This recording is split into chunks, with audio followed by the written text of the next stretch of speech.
Well, I want to propose this question to the audience here.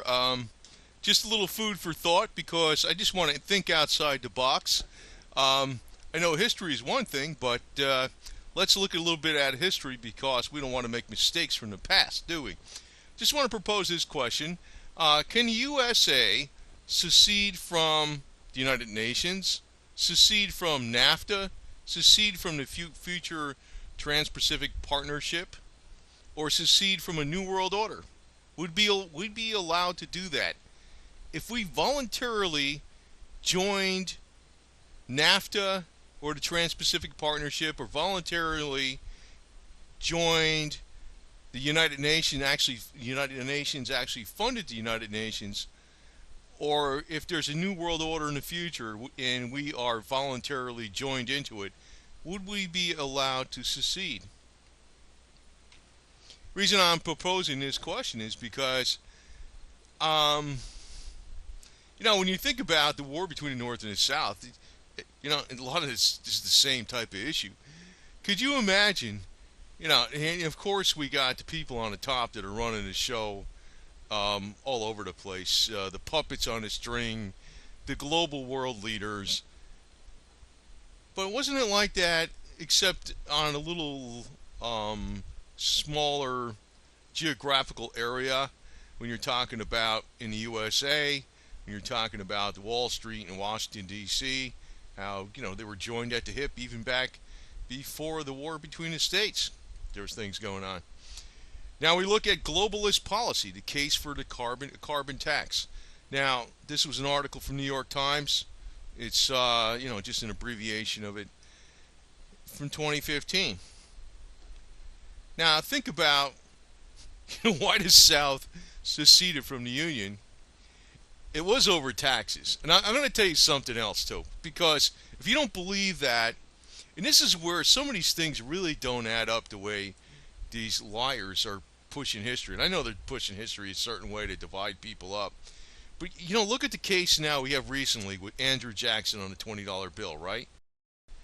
What are they saying why he should be removed from the $20 bill? They said he was a very bad, mean slave owner, right? And he also forced the Cherokee Indians off the remaining Cherokee Indians off their ancestral lands in southern Tennessee and northern Georgia, and forced marched them all the way to present-day Oklahoma, which was the Indian Territory. So they say, this guy's bad. He should be off the bill.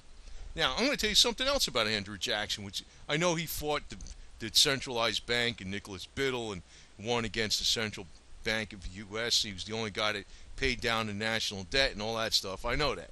But here's something else. Did you know, like in 1828, South Carolina was going to secede from the Union over the tax of abominations, as they called it, which is the huge tariff on cotton. South Carolina almost seceded from the Union. Andrew Jackson, now here's a guy you thinking, wait a minute, wasn't he like he must have been pro-slavery because he owned slaves, right? You're thinking this? He was going to go send federal troops down to South Carolina and hang the people that were in charge of the secessionary movement to break away from the Union over this tax. That kind of tells you it wasn't over slavery right there, for crying out loud, right? I can tell you what everything's over. Money. Money. And yes, there's economic benefit from slavery. But the other side of it is this. Say, for instance, the North said, no tax, or like we're leaving the tax alone. We're not going to raise the tax 250%. What would have happened? If you want to screw people over, if you wanted to screw the black people over, the South could do it the same way the Northern people do it. You get a certain wage, you got to pay rent. Your rent is as high, and your food bills as high as your wage. In effect, you're a slave anyway, without actually being a slave, which is like what's going on in at least half the population of the United States today, right? I mean, yeah, everybody's free, but, in effect, nobody's really that free because everybody's pretty damn well broke, right? It's all over money. But, I'm actually going to bring this other point up, though, about, say they increased the carbon tax, what I just mentioned on that screen, in the United States drastically. Now, I guess there would be a reason to do that. Say there's a global carbon tax, not a carbon tax coming from the United States going into our treasury, but a global carbon tax. Say they decide to, since the USA uses like far more energy than the rest of the world, why can't the global government say to the United States, probably justifiably too, which there was no real justification of taxing the hell out of cotton way back when, but say for instance today you had a global government that formed, in the near future, and they decide to tax the hell out of the United States because they use so much energy up, and give the proceeds of that money to the rest of the world. What are you going to do about it? I mean, basically what they did back in 1828 and also in 1860 with the Morrill Tariff, when Abe Lincoln got elected, that was its final straw. That broke, that they decided, let's get the hell out of here. We're booking. Hey, we made a voluntary union. We make a voluntary union with the United Nations. Hey, we formed the United Nations, for crying out loud, right? Suppose we want to get out, and the United Nations tells us, no, we can't. And then they tell us, they go to war with us over it, and they bring in the blue hats, and they tell the rest of the world, the reason we're actually fighting the United States, or the USA, is not because they believe in their country's right to self-autonomy in their way of life. No, we're really fighting them because 1 or 2% of the people in the United States have most of the wealth. In other words, I mean, it's kind of like akin to what the North used to say about the South. You think of real poor Southerners were fighting because of some of these 1 or 2% of the people in the South owned slaves, and they were very wealthy? You think the poor Southerners? There was marches that the Southern Army went on that sometimes a lot of the soldiers didn't even have shoes. They had to march barefoot from sunrise to sundown. Not a complaint out of them. Go do that today. Go do that today and see how far you would get. Probably 10 feet before everybody bitching and moaning and quitting, right? So why would somebody freaking sacrifice so much like that for somebody else's money? It's financial interest. But you see you see what I'm saying? They can make an argument today and say, oh, the global government says it's a moral crusade. We are going to free all the people in the United States from oppression from the 1 or 2% of the wealthy.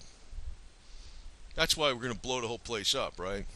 And we're going to come in here with arms and destroy everything, burn all the cities down and everything, right? I'm just putting this out to you like this because, that's kind of like exactly what's going to happen in the future. I can tell you that right now. But, keep buying the bullshit about the freaking stuff, the Northern Yankee garbage, about the propaganda about the South. Now, I can tell you one thing. I was born and raised in the North. My grandfather was born in South Carolina.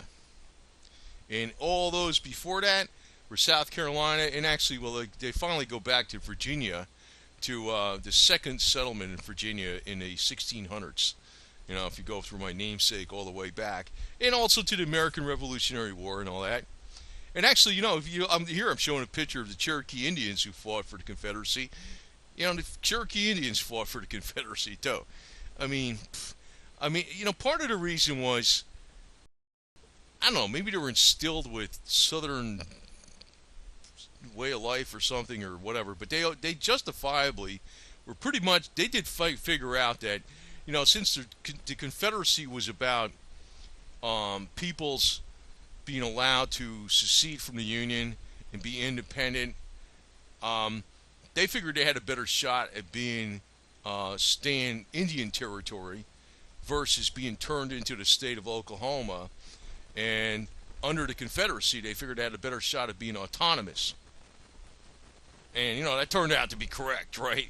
I mean, when the Union won, what happened a little bit later on, they had the big Oklahoma land grab where everybody was allowed to just settle, the land's free as long as you can till the soil, and they took it all from the Indians and they made it into a state. The Union did that. The Confederacy was founded upon principles of, not being subject to the bondage of a federalized government, that you were you were together as a confederation, a willing confederation. So the Indians always, the American native, so I'll call them American native Cherokees, they figured they had a better shot at being autonomous and independent under the Confederacy. That was partly why the majority fought for the Confederacy. But if we look at this flag today, there's so much. I'll tell you what's going on. When George Soros, he funds a lot of the hate against his flag, right? I mean, in itself, it's a flag, right? It's a piece of cloth. It actually has absolutely no symbology to hatred or anything at all. I know they put the Ku Klux Klan. Sometimes they show the flag with the Ku Klux Klan, but most of the time the Ku Klux Klan flies the American flag, not all the Klan. I did have some research on this, and I was thinking, the Klan actually flies the American flag, but then you know what? There's so much freaking crap going on with that stuff because everything's infiltrated by government or NGOs and things, whereby they put instigators in there. I mean, whatever the organization was supposed to be about, maybe originally or something, with Yankees coming down and taking advantage of the South and all that kind of garbage. It's I don't know. It's morphed into all kinds of crazy shit. I don't even know what it's about at all. But I can tell you that anytime you take a symbol and use the major media to propagandize it, it's like I could take any flag in the whole world and make it look bad. I don't care where it's from. I mean, I could show you, disadvantaged people in India that are being exploited by big corporations and big business, and how there's some wealthy people in India, the country of India, and I can show you that flag, and that's what that flag, I can say this flag really means this, or I can show you a Chinese flag, and that's what that really means, because China does some things wrong here and there, and I can say, oh, that's bad, or I can show you a Russian Federation flag, how the oligarchs have all their money, have all the money, and then you have in northern Siberia nobody's got anything, and in outlying provinces where they're getting all the money from in the diamond mines, people are dirt poor. And I can say, well, that's what the Russian Federation's all about, slavery. And whatever I want. I mean, I could propagandize any damn thing, for crying out loud. And that's what they're doing with this Confederate flag. But why are they doing it? Because the bottom line is what I'm cutting right to the chase now. The Confederate flag is actually anti-New World Order. It's like the reason the Confederacy, or the 11 states and 2 territories, which was the Indian Territory, present-day Oklahoma, and Arizona Territory, which is the southern half of New Mexico and present-day Arizona, southern half of those 2 states, when they broke away, which was actually 11 states and 2 territories, which is why there's 13 stars on the flag, which is kind of weird that it was 13 stars on the Confederate flag and 13 stars on the colonies, why they really break away was over taxation that was far more severe than what King George did with the tea tax. He was going to raise that at 5% or something. The tariff on cotton was going to be raised over 2.5 times. And part of the reason all that started coming about in the first place was due to economic hardship. Like the North was having problems because the banks were investing in westward land movement. They were investing in the mines, the silver mines, the gold mines. A lot of speculation was fueled by the gold rush and the silver rush in the West. The gold rush in California, and also the silver mines in Nevada. Then later on, in the late 1850s or mid 1850s, it started petering out. And what happened then was there was basically led to the Panic of 1857. The railroad stocks, the equities in railroads were greatly, diminished in value because there was a lot less Western movement of peoples, and that led to financial panic in, in the North, in Wall Street, in New York City, because a lot of equities were no longer worth. People invested in these equities were finding out their paper was worth a hell of a lot less. They also invested in these mines, silver mines, other capital ventures involving land. A lot of real estate values in the West all of a sudden start declining. Now it's because the gold rush and the silver rush was petering out in the West. So, speculation leads to booms and then goes a bust. So they had a shipment of gold that was going to be sent to New York City to infuse, what do you call it, some capital, some cash flow into, the system that they sorely needed. 30,000 pounds of gold. Turned out that 30,000 pounds of gold was being sent on a USS Central American ship. It sunk off the coast of North Carolina. 30,000 pounds of gold. Now that really put the U.S. in, a hurt locker, Wall Street, and also the U.S. government was also in debt at that time also. So what happened? Well, they tried to increase the tariff on the South greatly to make up for all the shortfall. And the South said, no way in hell. It created economic bankruptcy in the South, so they seceded. And it was predated before this in 1828 that South Carolina almost seceded for the same reason. But when the Morrill Tariff was passed, when Abe Lincoln first got elected, that actually led to, a tariff that was higher than even a tariff of abominations. So the South said, "The hell with it. We're out of here, man. We're done." But this is what I have to tell you that really, and they make up 2 years later in 1863, over 2 years after the war starts. Abe Lincoln says the war is over slavery. But here I want to tell you, say for instance, we voluntarily, which I don't see how we're actually voluntarily doing this, but our political eggheads are making us do this. We're going into the Trans-Pacific Partnership. We're in NAFTA, North America Free Trade Agreement or Free Trade Act, and we've been in the United Nations, right? Which they're trying to make the treaty power of the United Nations the law of the land of the United States. Say we decide we don't want this to be a part of this. Say because you can see what's going on with the New York Times. A carbon tax is a great thing. I look at it like this. If they raise the carbon tax in the United States, say it gets in the United States, and all of a sudden they raise it drastically because the United States uses a lot of energy, and then decide to give the proceeds of that money to other parts of the world, which is akin to what they were kind of doing, except it would be worse to what they did in the South, as far as taxation.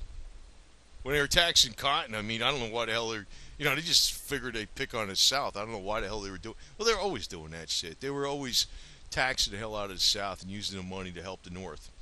They actually used the money to help the North build like the Erie Canal. There was like all these canal buildings going on, and it helped a great industrial boom in the North through all the canals and waterways that they built with money coming from the South on tariffs from cotton. It helped northern industry left and right. So goods that came from the St. Lawrence Seaway or buffalo skins and beaver pelts and stuff like that were shipped along the Great Lakes, they were able to go into New York City and be sold at a higher profit and marketed to New York City because the Erie Canal, which linked Lake Erie to the Hudson River, was built with Southern tax money. They weren't helping the South with the taxes. But, they could do the same thing right here with the USA. Tax the crap out of the USA and give it to, some other countries. Well, those other countries need to be helped now, too, Maybe we don't want that to happen. So maybe we decide we want to just go our own way, right? Right? What the hell's the difference? That's what secession's about. If you voluntarily join something, you should be able to leave. It's like you get married. Maybe you want a divorce, right? Never have a divorce. It's not even the same thing. You can argue moral obligation there, right? But say, for instance, you want a divorce. You're not allowed to have a divorce. That's exactly what it's about. And, the way I look at it, though, I think the South is going to survive and thrive, partly because probably what's coming up with this mini ice age garbage. New York City is going to get frozen. It's going to be the frozen tundra up there, and the South is not going to be doing too bad weather-wise, even though it might be a little cooler, but nothing like what's going to be happening up north. And I just think that, when the things that really get bad, this is probably going to be the part of the United States that really holds together long term, plus the West. Places like, Nevada, I mean, I don't know if, Oklahoma's not included in this, but Arizona, New Mexico, but I don't know about the Northeast, man. I don't think they're going to hang together too well. But let me put it this way, that a lot of times they really hate the Confederacy for a real reason, and it's not the reasons they're telling you to make you think like, oh, it was over slavery. Nah, it's not over slavery. The South could have played the same game like any freaking New York business does. They pay a person a wage, then, just like they do in the sweatshops. Like I had family that were Italian. One side of me is Italian, the other side Southern, right, I guess. Or Southern heritage going way back. Even though I was born 11 miles from New York City. But let me say this. It's like, if you play the same kind of game that they do up in New York. You got sweatshop. Back to used to have those at the turn of the century. My great-grandmother died in the sweatshop age 27, actually, due to that, from tuberculosis and working her ass off. They give you a wage. And they charge you, you got to pay rent, and you got to pay for food, and what you got left over is nothing. And if you don't keep working, you die. That's free, right? That's the kind of freedom we got today, right? Great. I mean, yeah, everybody's got to work. I realize that. But, I mean, the guys, the money bastards on the top would have another way of freaking screwing you. That's the way the North does it. So, I mean, if the South was told, free the slaves, they'd do it easy. Because if they wanted just the money somehow, they could get it. They would do the same thing the North did. I know they would. But that wasn't why the South seceded. The South seceded over the freaking taxes. It made, no matter how much you worked, you wouldn't make any money, period. And, I look at what's going to be coming up in the United States with the United Nations, the New World Order, NAFTA, the Trans-Pacific Partnership. Oh, yeah, and Obamacare, too.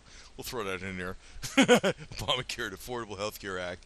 What's going to happen is we're going to wind up being subjugated to these powers, and we're not going to be allowed to break away.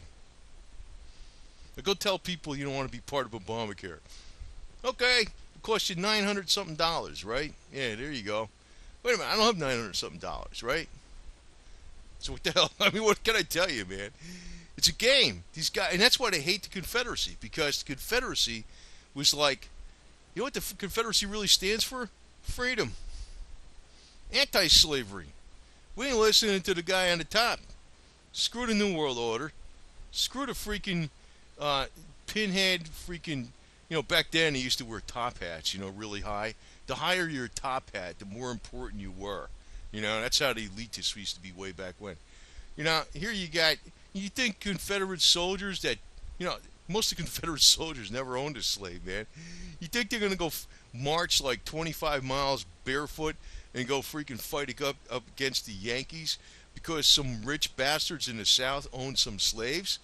No way in hell.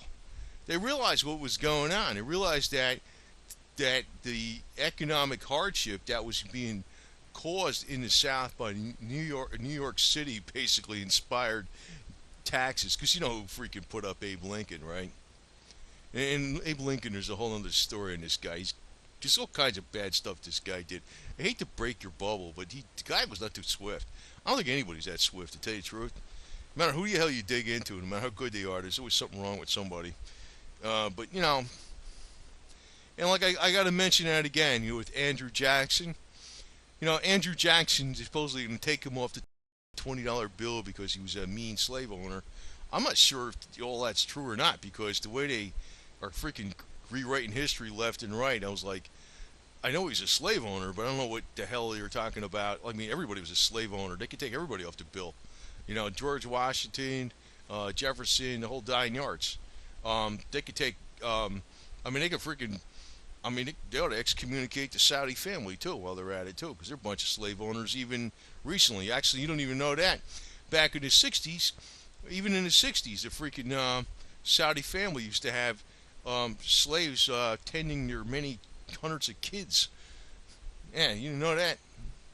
That was okay though, right? That was all, 100 years after the Civil War, the war between the states. That was all sanctioned by the powers that be in our great government. That are, because guess what? That was an agreement with the petrodollar and all that kind of garbage. So I mean, don't trust these fancy bastards in the top in Wall Street and out of New York City. I do know how to fight them though, left and right, because I think I'm actually I'm freaking as easily as slick as they are without even trying. And the point I'm making though is, if we have joined up with the United Nations, we joined up with NAFTA, we joined up with the Trans-Pacific Partnership, and we decide it's a raw deal where they're stealing all our jobs, shipping all our jobs away, taking away all the factories and everything, and they're going to tax the crap out of us, and we decide to get out of the deal, and they decide, no, you can't. Well, isn't that sort of like what the Confederacy got screwed up, screwed over with? They're getting a raw deal. They're getting taxed like crazy, and all the benefits are going up north to help infrastructure for the industries up north. And then when the North makes a lot of bad bets on Western land movement and speculation, and that was going on with the gold rush and the silver rush in Nevada and the gold rush in California, and those investments go sour, they want to bail out from the South. Just like the bailouts that happened in 2008 and 2009, right? Except only worse, right? That happened in the South. So anyway, just want to put things in perspective, because someday our American flag might be looked upon by the global elite as the Confederate flag is. And not because I know the American flag sometimes represents freaking bad stuff, because we got the national elite, they're doing some rotten things. But say, for instance, we decide as American people we don't want to be taxed to oblivion by some people out of Copenhagen or some garbage, or Zurich, Switzerland, or Beijing, China, and we decide we want to be independent. And guess what happens? They come here with an army and they say no, and we fight them back and we lose. And all of a sudden they say you're evil, and everything that flag stood for is evil, right? Isn't that how that works? The winners always freaking say what they want. Well, you know what? The South never lost. That's all I got to tell you. It just went underground.